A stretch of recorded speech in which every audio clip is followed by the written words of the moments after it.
Welcome to another edition of the SprintCarUnlimited.com Deep Dive presented by EnTrust IT Solutions. Joining us on this week's show is Thunder on the Hill promoter Bob Miller. Before we get to Bob, don't forget to check out EnTrust IT Solutions. EnTrust is a full-service technology company serving small and mid-sized businesses in New York, Pennsylvania, and surrounding areas.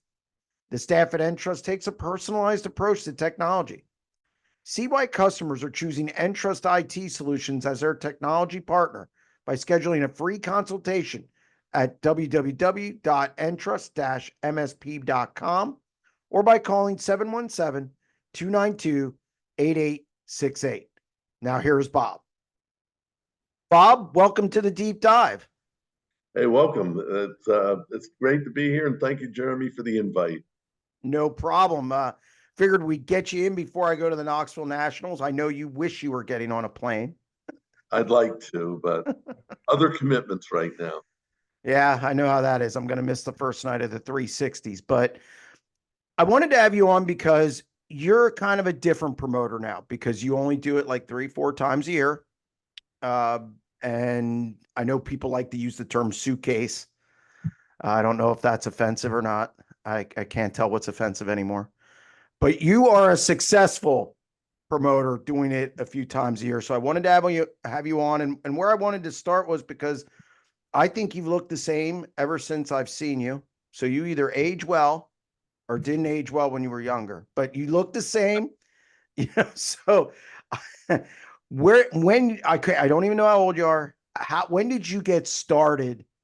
Well, first off, when did you first get interested in racing at all, even as a fan?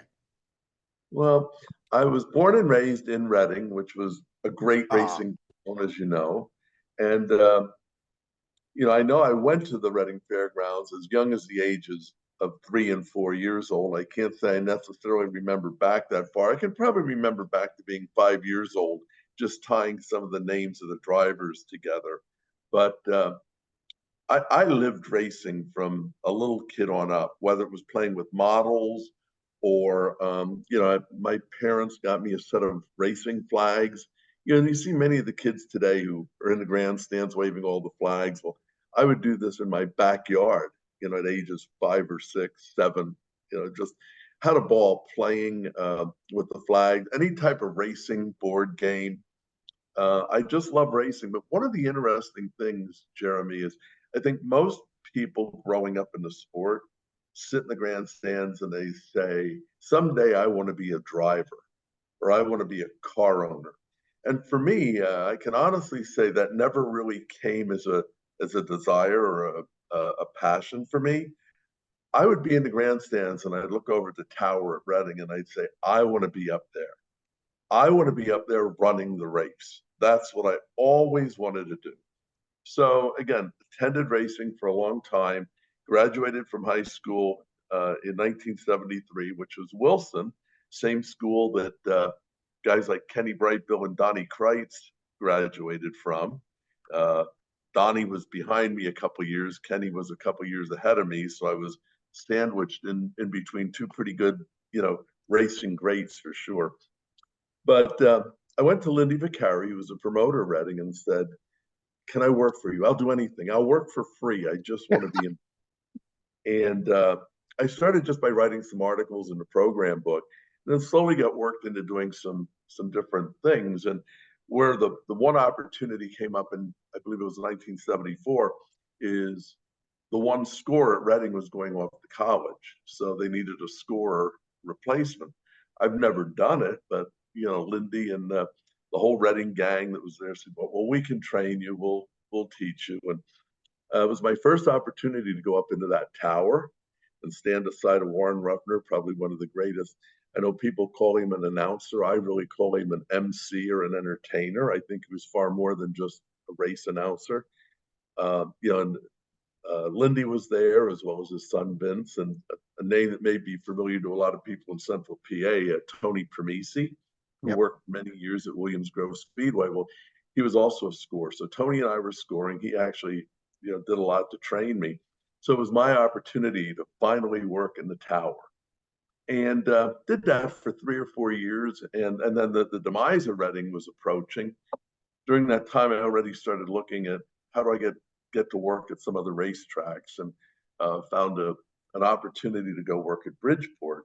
Um, the tough issue came for me in the winter of 1978. Reading was then going to run in 1979, but just an abbreviated season of like 6 or 7 shows, whatever it was. And Lindy had talked to me and said, you know, dedication to Lindy was really important. So he did not want his people working at other racetracks. And Lindy said to me, you can't work at Bridgeport and Reading. You need to pick one or the other. And I Ooh. kind of knew what the handwriting on the wall was for Reading. But I think of all the decisions I've had to make in racing, that was probably one of the hardest to say, I'm going to leave Reading, a place I grew up at. And all those years, Jeremy, I never went to the last 6 or 7 races they ran there. I didn't go. Now, since that, Lindy and I have talked after that situation, and then I went and worked for him when he took over East Windsor Speedway, which at the time was Acela Speedway. So got through that little bump there with Lindy, but did make a decision to go and work at Bridgeport. In the meantime, I also made some other connections and worked for a guy by the name of Joe Gerber, who put together the Race of Champions that originally started at Langhorne Speedway, then later moved to Pocono. So did some work for him, and got to meet Glenn Donnelly and worked for Glenn at Super Dirt Week at Syracuse. Then the big conflict came is when Lindy built Nazareth National Yep. and was against Syracuse. And then Lindy calls again and says, will you come and work for me at Nazareth National? And again, I'm committed to Glenn and Dirt. I've been up there for 3 to 4 years. I'm just going to stick with them. So again, I had kind of a split with Lindy at Reading, but well, I learned a lot at Reading, the basics. That opportunity to go and work at these other tracks was really beneficial. And then getting involved with URC, took me to just a ton of racetracks. I think in total, probably somewhere between 50 and 60 racetracks I've worked at. So I've had an opportunity to work with some of the very best promoters, whether it was Lindy Vicari or Paul Cool, who had Bridgeport and Flemington, Jerry Freed at Nazareth, Glenn Donnelly. You can rattle off the list, and eventually Bruce Rogers at Grandview. You just had an opportunity to learn so much from each of them, their different strengths, what worked and what didn't. And I go back and, when different issues arise, you got to go back upon your experiences and say, well, how would someone else have handled it? And I think that's really helped me over the years. So that's in a nutshell, kind of how it started and how did I get into, working at these different racetracks. So URC, I would say that was your first, you were the head guy. No, URC was a club at the time. So it was, I believe it was 1984. And I went on as their media director. So I did press releases, advertising, did all that for them. Then eventually worked into doing sponsorship work. Was on and off the board a couple times because it was a voted in job. So, you get voted in one year, get voted off another year. And that was okay. It was, wherever I was needed. Then eventually went into race director. And then we did a lot of fun things. I mean, we brought the very first sponsorship to URC. That was Kendall Motor Oil. We had a pace car sponsorship, Liberty Pontiac. We really kind of opened the door to bring in a lot of sponsors. Then as time went on, John Zimmerman and Cher Zimmerman, Cher was also very close to the running of URC, and John had owned a car and then eventually got out of the car owning piece when the three of us came together to kind of guide URC in some different ways, and our goal at the time was let's transition away just a little bit from this club environment where it made it really tough to make decisions when you had to get a board of 7 or 8 people to agree You to can't everything. get guys to make them. Look, You go want to ahead. hear and I'm going to try to condense this to be really a short story. I had a $10,000 sponsorship in maybe 1988, and that was a lot of money. Oh, that's big money. $10,000 was a lot, and it was Red Baron Pizza, and they wanted the $10,000 to go to the champion. Well, I went and put the proposal together, and I thought this is a slam dunk. This is awesome. And when I presented it to the board, they didn't like it. They go, we don't like that just one driver would get $10,000. They wanted to split it up, that they would select 20 races during the season, and they'd have a wheel at the drivers' meeting and spin the wheel, and whoever number came up got $500 that night. So you distributed the $10,000 with the stipulation that you could only win it once during the season. Well, why go through the trouble then? Just split the money and Just give give it. everybody $500. But and we lost the sponsorship because they turned it down because they didn't want it to go to the winner. I mean, that's just one example. And again, that's not a shot at URC. It's more of an explanation of why we wanted to convert it, to a business versus the club, because of the bureaucracy of trying to get 12 people to understand. Plus, if you were working on some of these deals, even with getting new tracks, like we put together the Tournament of Champions and went to Knoxville. We went to Lima Land. We put these events together. But if you're sitting there with the board and one of the board members says, "Well, I don't like that track," or "Oh, that's a bad date, I can't go," you can't have 12 people. Everything got voted down because you couldn't get 12 people to agree to it. It's So that funny. was one of the I always say, if you went through the pit area and asked owners and drivers to get on the same page, you have a better chance of sailing across the Atlantic in a canoe. Okay. There's just no way. There's no way that can happen. I've seen it from 1980s through the 90s. One thing never changed. You can't get, yeah, you deserved a medal for trying to do that. But I watched it, Jeremy. I mean, not just at URC, but in a, one other scenario was Race of Champions. One year, it rained for 3 days at Pocono. They couldn't do time trials, no qualification. There was a narrow window to run the race. They were going to go. Joe Gerber brought all the drivers into the press room there. Said, "There's only one way we can do this. We're starting 34 cars, and we have 50 in the pits. We're going to draw out of the hat who's in the race and who's not." I mean, what else can you do? But if you listened in that room to the disgruntled, comments of, "Oh, that's not fair," but there's no other option. But sometimes you just need somebody who's going to make the decision and move forward. May not always be the favorable one, but usually, when some time goes by and you look back and you go, "Yeah, that was the right decision at the time." well, and we're going to talk about some tough decisions you've had to make. We'll get to that. But when did you, now the Thunder on the Hill, that's your baby. When did that start and where did that concept come from? Well, pretty interesting. I was just 1989, and I was transitioning in my role in Pepsi to go into a much larger facility than I was working at. So I had to move from Reading to Langhorne, Pennsylvania. Around that same time, Dave Kelly, URC Yep. modified driver, sprint car driver, 410 driver. Dave and I had a long friendship. He said, "Bob, you need to meet the Rogers family, and I think you need to put on a 410 show at Grandview." And Bruce and Teresa Rogers, Dave Kelly, and I, we met at the Bowie Hotel, which is within about a mile of the racetrack or so. And we started talking through this, and it was all going to be just one race. We're just going to do this one time. And that's really how it started. I said, "Well, we got to come up with a name." And, that's where I threw out, "Well, let's call it Thunder on the Hill," because the track's obviously on the hill. And the first race was wildly popular.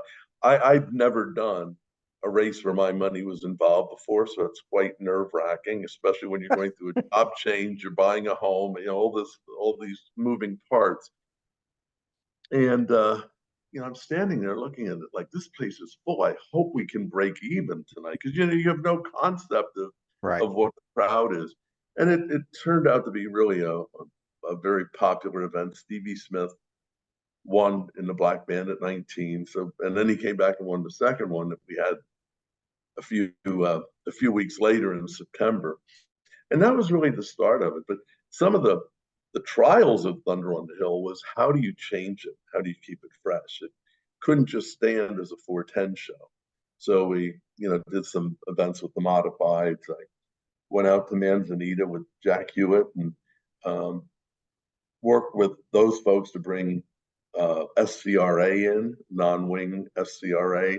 That worked for a year or Yep. two. And then I met Gary Sokola at Lawrenceburg and said, any chance we can bring the USAC cars, back to Pennsylvania. And that's really how it started. Gary Sokola and I think that was 17 years ago. So that's been going. But then you have the other thing. We did a World of Outlaw show. We did a World of Outlaw late models. We had the All Stars.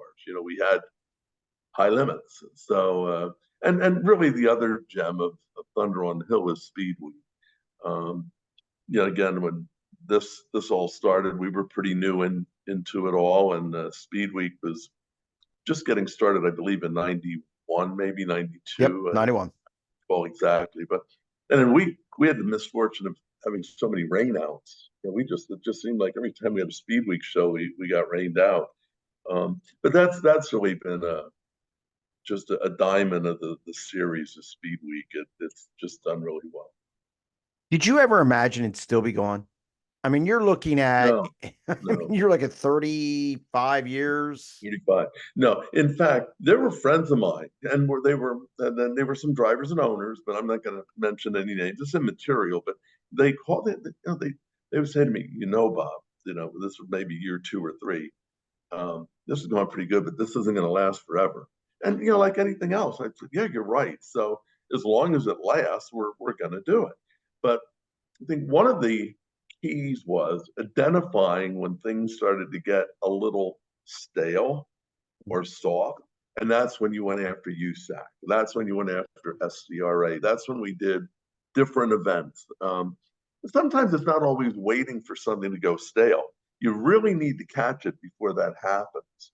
And I think that's where we've been very, very fortunate. When I look back in 1990, when we started and we did 2 races, in 91, I think we did 3, 94, maybe 4. And then at that point, it started to go to 5, 6, 7. I mean, there was a year I think we had 9 races scheduled, and I lost some to rain.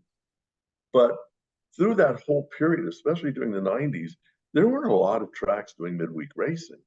And in most cases, they might have only done 1 over the course of a season. So we were really uh, a little bit different. And, it worked really well up until probably the last 10 years when it seemed like everybody else started Yep. getting on the midweek bandwagon. And now we're almost at a point, where it seems oversaturated, which again is why last year and this year I've cut back to 3 or 4 shows. It's just the market can only take so much, the track can only take so much without it hurting, their weekly events the week before, the week after a Thunder on the Hill event. And you got to be very considerate of these drivers and owners who may not have the time or the financial resources to run this many races. While I really appreciate it, I don't know how these guys do 10 nights during Speed Week. I don't know how they do it. I admire every one of them and their crew members for their passion and dedication to do it. I don't know how they can run 10 nights. You've, when you promote a show, and we're going to shift kind of gears to the promoting end of this.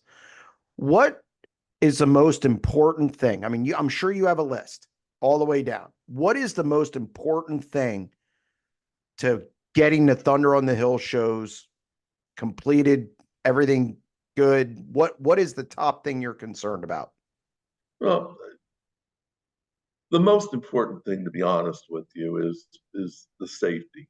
You want to make sure that the track is always at its safest conditions. That you're not running when it's raining. You want to make sure, and we do have very good insurance should somebody get injured. You never want anybody hurt, whether it's a driver or a spectator. So my biggest sigh of relief at the end of the night is, all went well, no one got hurt, right? You also don't want a lot of equipment being torn up. And in the early days, that was one of the concerns with Grandview. I mean, there were, it was called at times Slam View or whatever.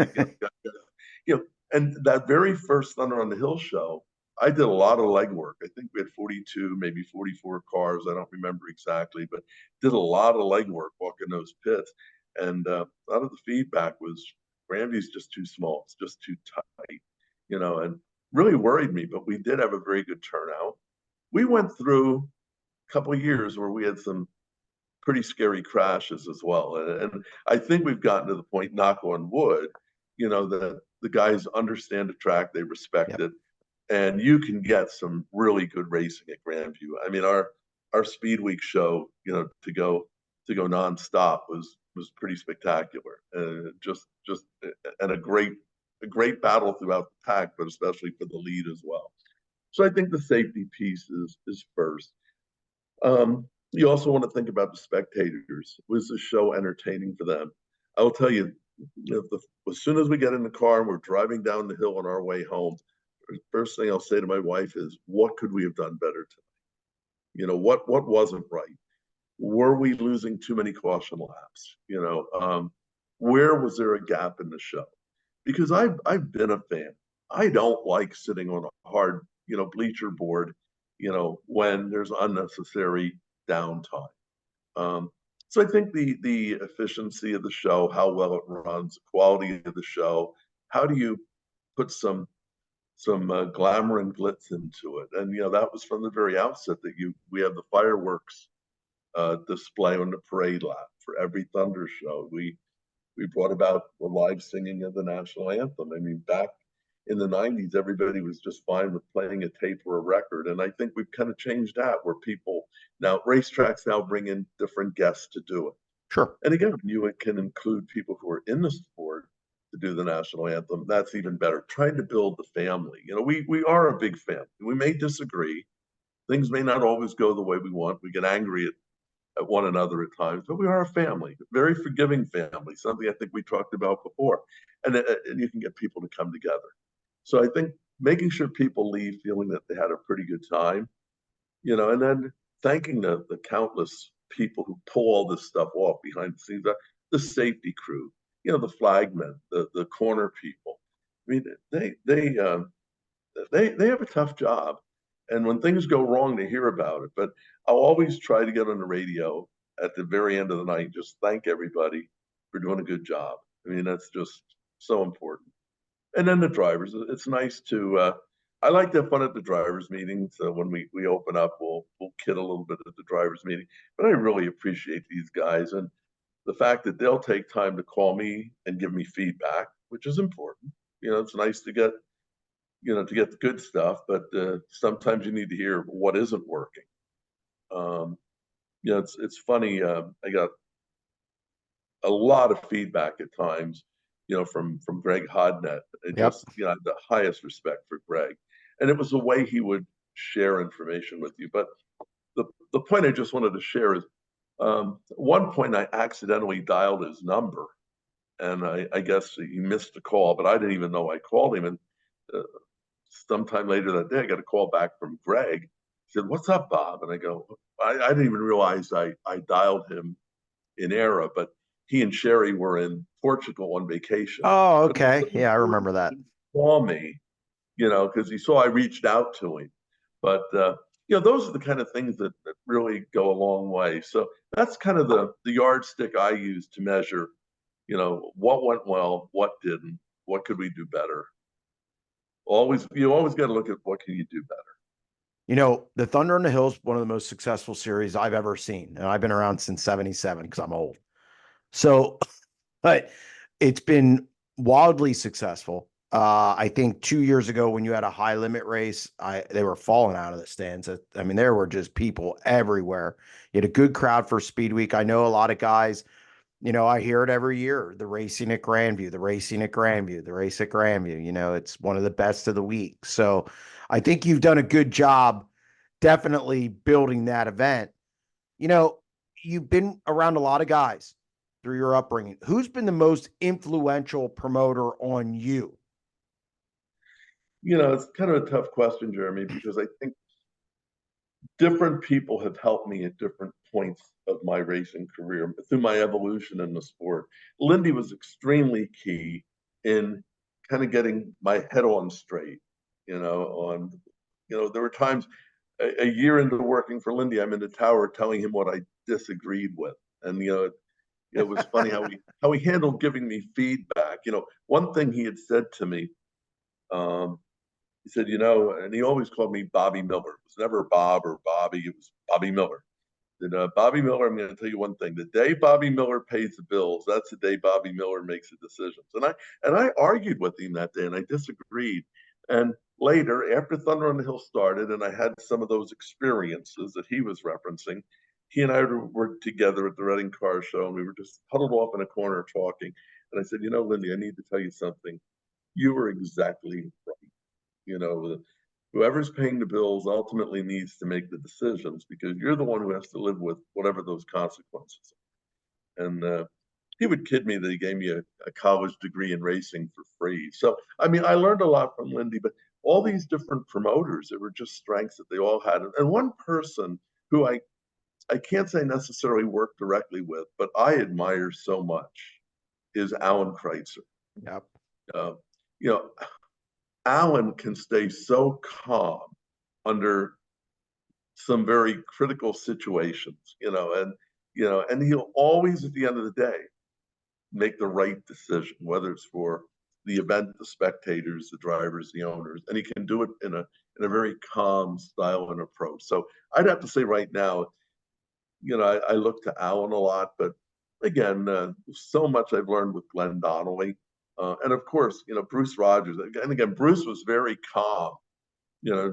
Bruce didn't get too excited, and he'd have to help me a lot on bad weather days. That very first show in 1990, the forecast was for 80% chance of rain all day. Hmm. So I called Bruce at 10:30 at night and said, "When are we going to cancel?" And he goes, "What?" Well, it's 80%. Well, no, we're going to get up tomorrow and we'll assess this, as the day goes.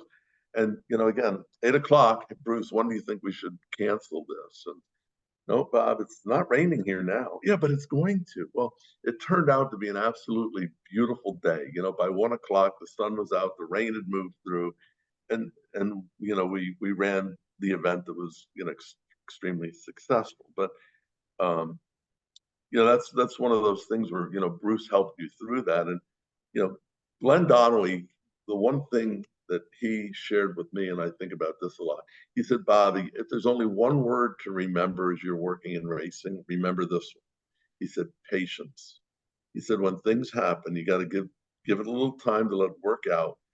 Give it time to make your decision on how you're going to do it.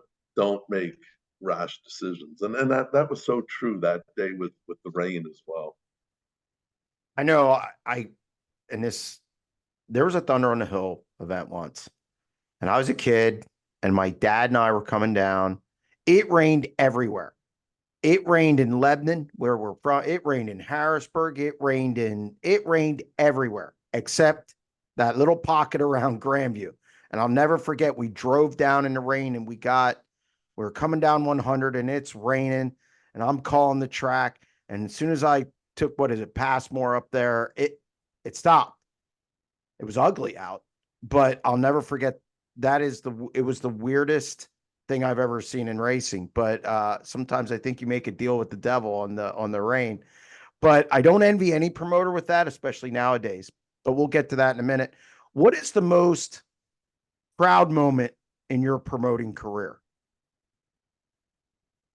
Well, again, there's different steps that you've taken. I mean, I really think the work that we did with URC really meant a lot to me. It didn't end as well as I'd like it to, but when we think of where we brought this club to a $12,800 purse plus numerous special events that we had at different racetracks, and to think that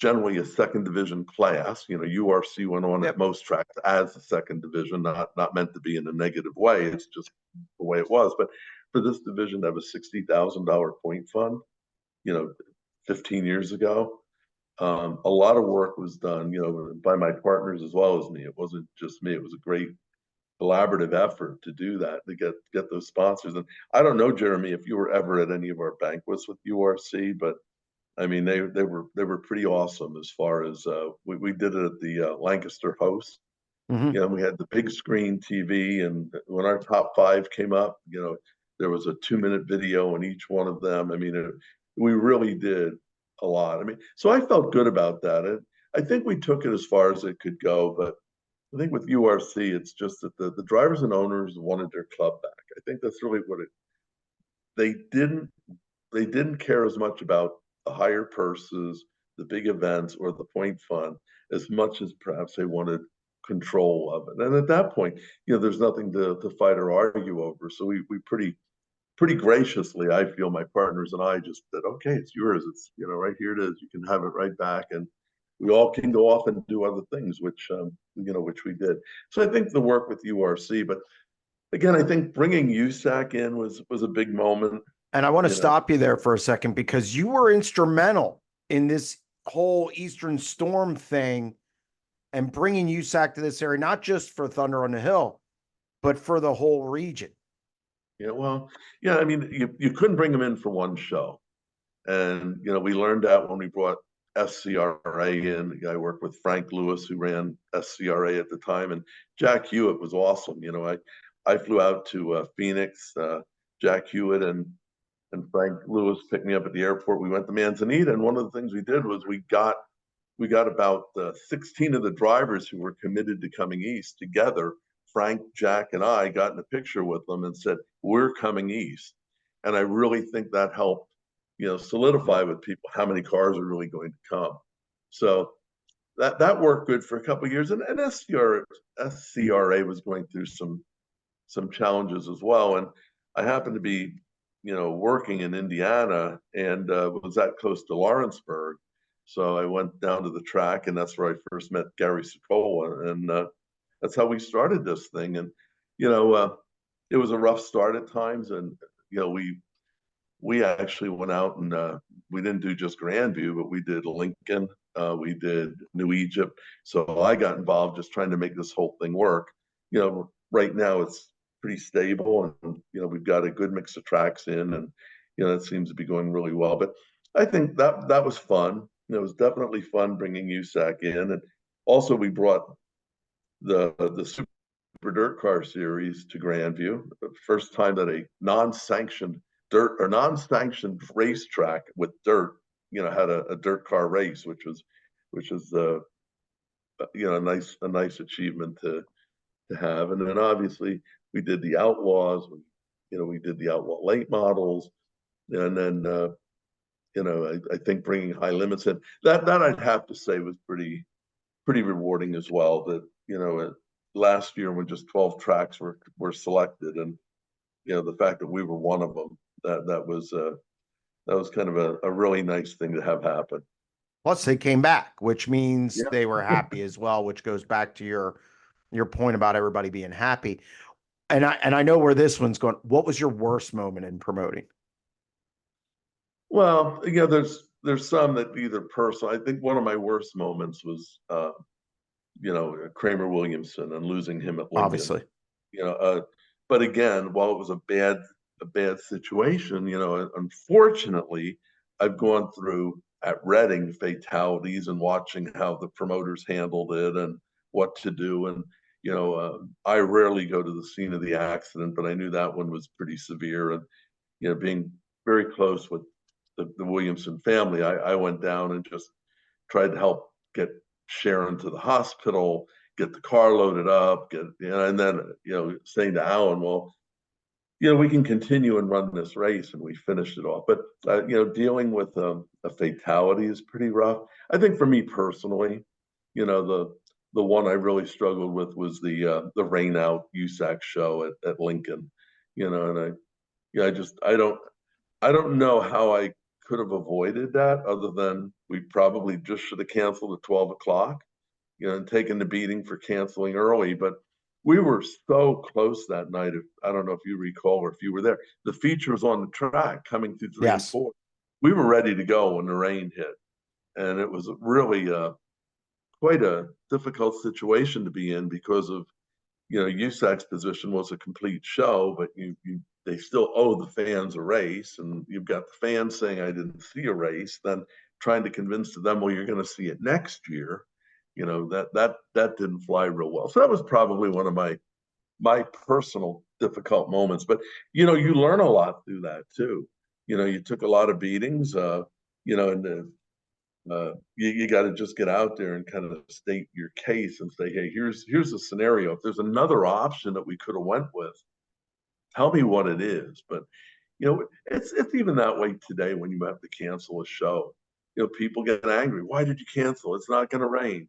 Or you don't cancel, and people are saying, why did you drag us here and put us through this? Can't And win. you hear, but that's what we're in, right? I mean, that's what we're in. We can't, there's nothing. We know what we signed up for when we do this. So that's just the way it is. So just suck it up and know that you're going to have nights like that, and have a plan on how you're going to deal with them when it does happen. But as far as fans on Arena, I'm equally as disappointed. I would much rather get the show in than to cancel, because you feel like you've at least made that attempt. The worst case is that you get everyone there and you got people packing the track and you go through then you get rained out. And our scenario, especially with the 410 sprints, is that we don't have another date to use as a Right. makeup date. So then what do you do about the refunds? And it gets extremely complicated. But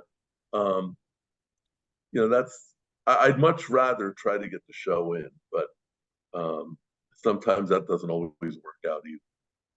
I think what bothered me about the Lincoln thing is everybody knows the policy, and it's been there forever.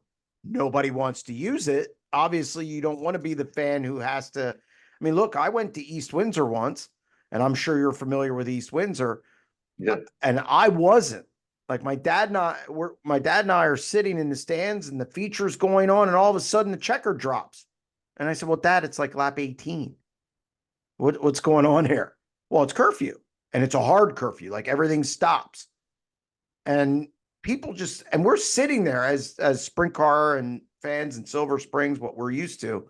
And we're sitting there and people start walking out of the stands. And we're sitting there looking at each other. What's going on? So look, wasn't aware, but once I was told about it, we didn't yell and scream. I mean, it's just didn't do that. We looked at the guy beside, what's going on? He said, oh no, when it gets 10 o'clock, it's done. That's it. It doesn't matter. And I said, we drove to East. Yeah. We drove to East Windsor and I'm like, okay. And so we all know the game we're playing. You never want it to come to that. And that's what bothered me about the Lincoln thing when you got kind of hammered for that. You were between a rock and a hard place there, and it made no sense to me because everybody knew it's like that now. That has never changed. Qualifying gets in, it's a complete show. That's it.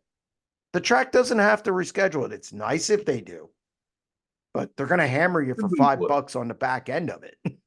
We would. There was never an intention there to say, well, right.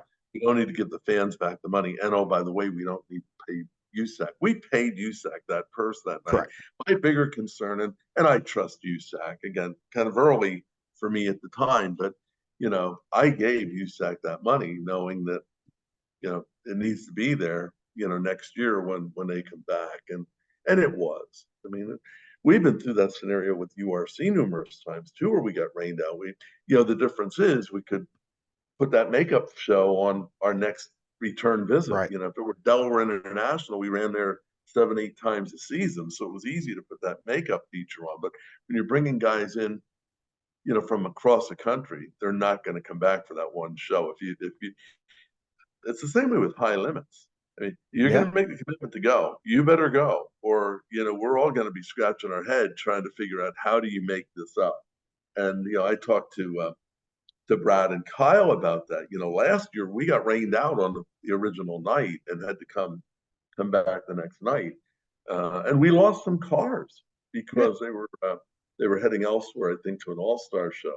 So you got to take all that into consideration. But we knew that we had better weather the next night, so we can reschedule it and let's go for it. But with USAC, there wasn't another option.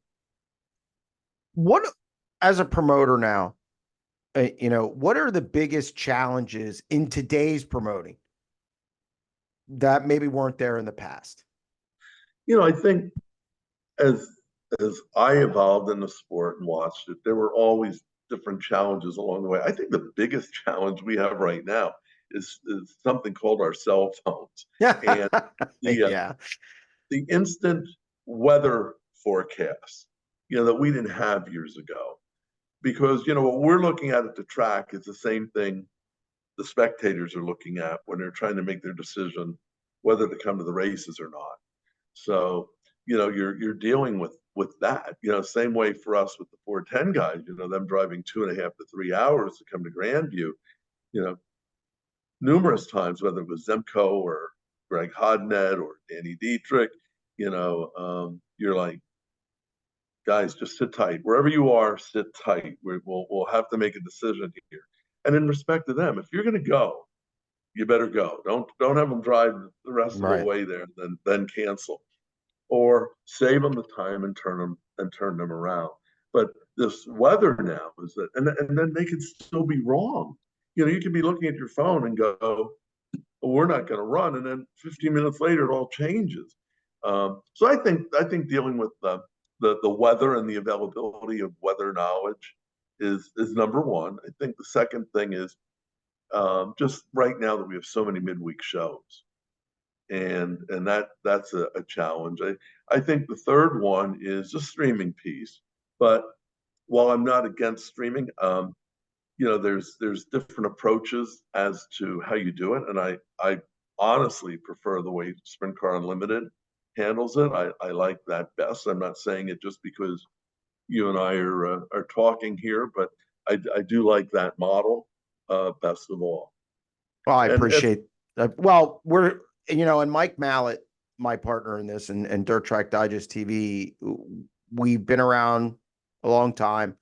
Our motto is just, hey, we're here for the track. We're here as a secondary piece, and that's kind of why we do that. But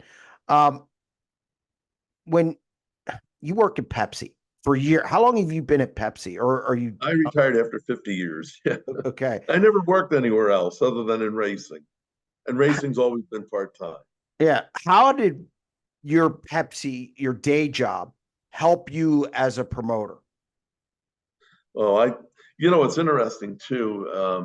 Through that entire time, no one at Pepsi knew I was doing anything in racing until, COVID came.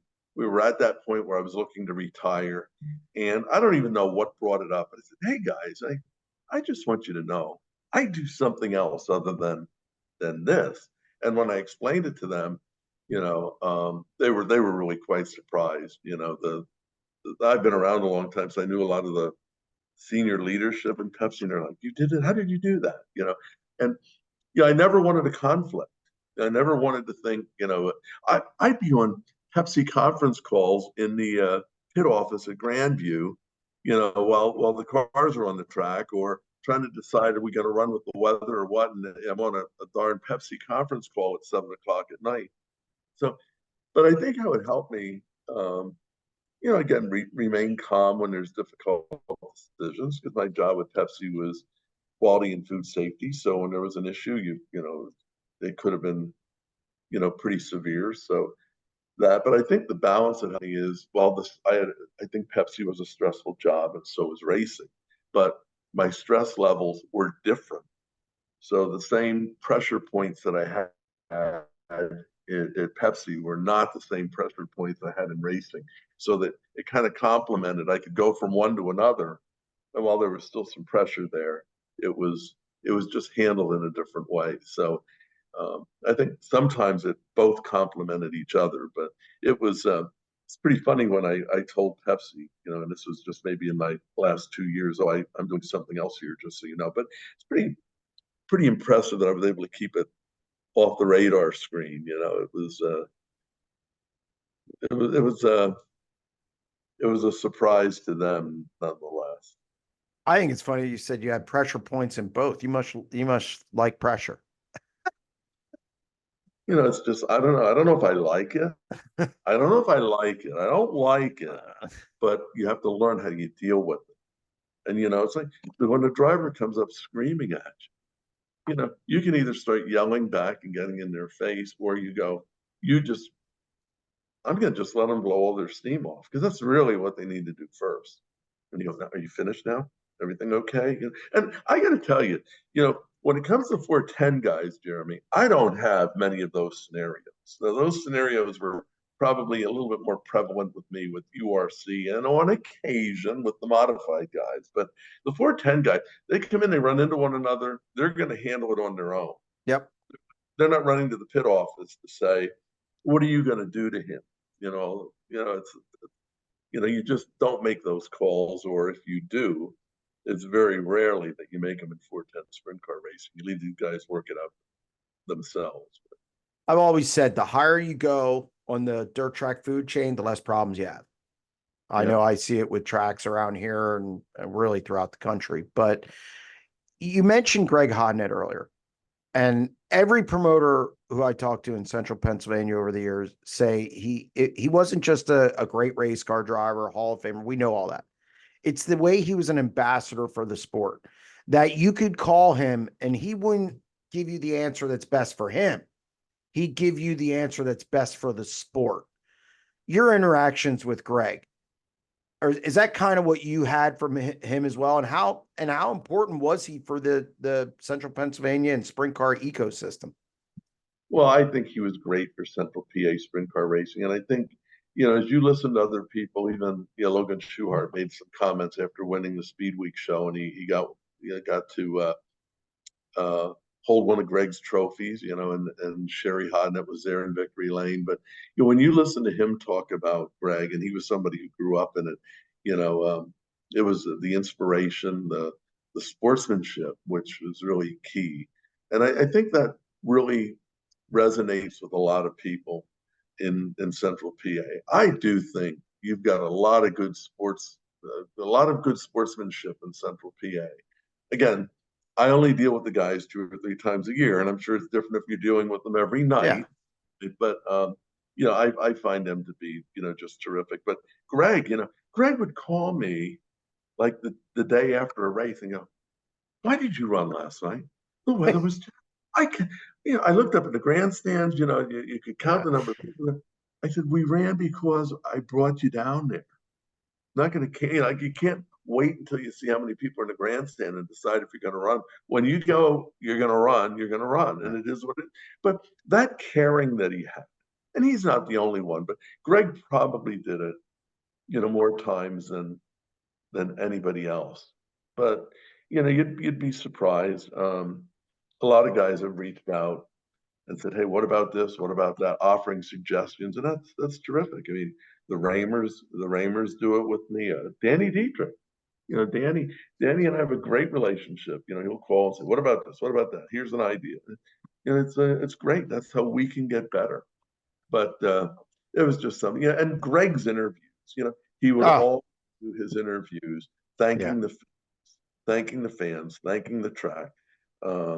I remember he got beat by Larson in one of our Speed Week shows, and Greg just made a comment like, "I really like having these guys here, but I'm ready for them to go back and do their full-time job." And that was just a humorous way of Greg conceding that he finished second to Kyle Larson. How long do you plan to do this yet? Well, that's a good question. My wife, I've been promising her like 5 years ago that this would be the last year, but again, health-wise, I'm doing fine. Now that I'm retired, it's not nearly as as demanding. There's something else I'd still like to do in racing, and I'm not sure what that is. I haven't figured it out yet, but I don't know. I'll just take it a year at a time right now. Again, what's key to me is, we'll soon be beginning the discussions with USAC. Let's make sure they're in place. I would think we're still in place and in good standing with Speed Week, and then to see where we go with high limits if we're back in with them. And coming out of the last show, both Kyle and Josh and Brad said, "Yeah, we're good for next year." So that all depends too on scheduling, how it works. Right. So we tried something, with the modifieds a couple years ago, the invert race. And, again, just trying to do something different. We've done the 425 lap features, the 525s, the different divisions, but with the invert race to run a 50 lap feature, but, lap 30 and then on lap 40, you invert the top four and there's a payoff there.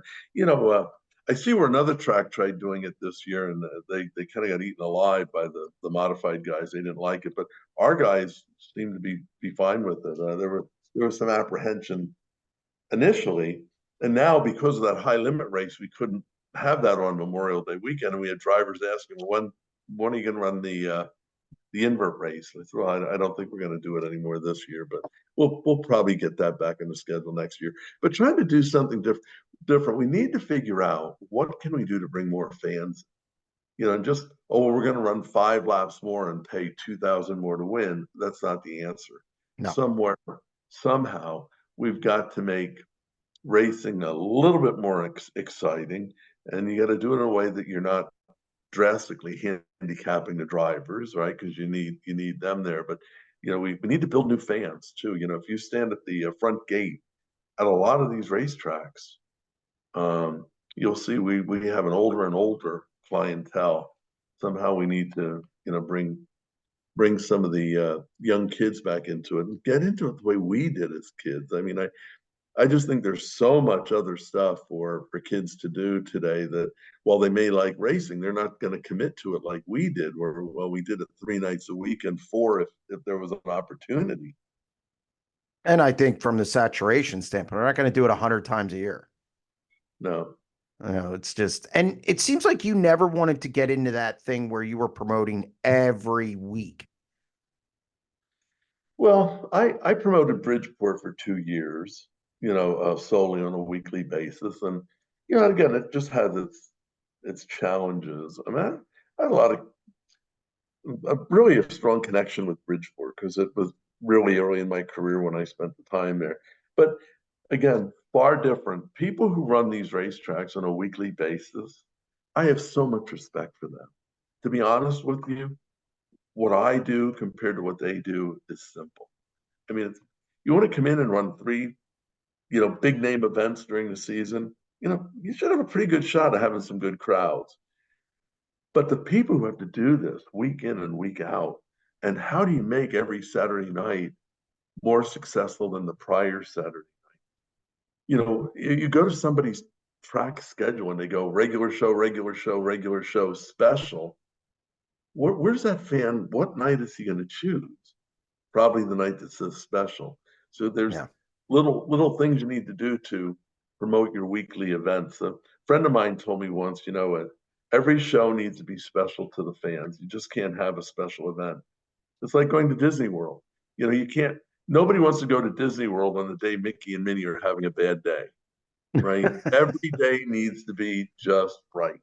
And that's really tough. I often said that if I had a racetrack on a weekly basis, I'd probably have at least two PR people that would work every other race, so they could start working on the next one when this week is coming up. Because I don't know how you do it. I don't know how you do it. If you can do it, whether you're doing it effectively is a different thing. Well, you've done a lot of things effectively in your career. You brought a lot of things into Central Pennsylvania, some innovation, had successful events. You're still going strong with Thunder of the Hill. And Bob, I want to thank you very much for joining us on the show. It was pretty enlightening. And again, you're one of the guys I wanted to get on. Well, thank you so much. It was great to be here, Jeremy. And thanks to all your listeners. I hope we didn't bore them too much tonight, but thank you. No, I think you'll be fine. So I will definitely be catching up with you. That's for sure. And again, thank you for being on the show. Thank you. Have a good day. That's going to wrap up another edition of the SprintCarUnlimited.com Deep Dive presented by EnTrust IT Solutions. Thank you to Bob Miller for joining the show. A lot of good stuff there. Also, don't forget to click the subscribe button on our YouTube channel and check out our daily exclusive content at www.sprintcarlimited.com. We'll be back next week with another edition of the Deep Dive.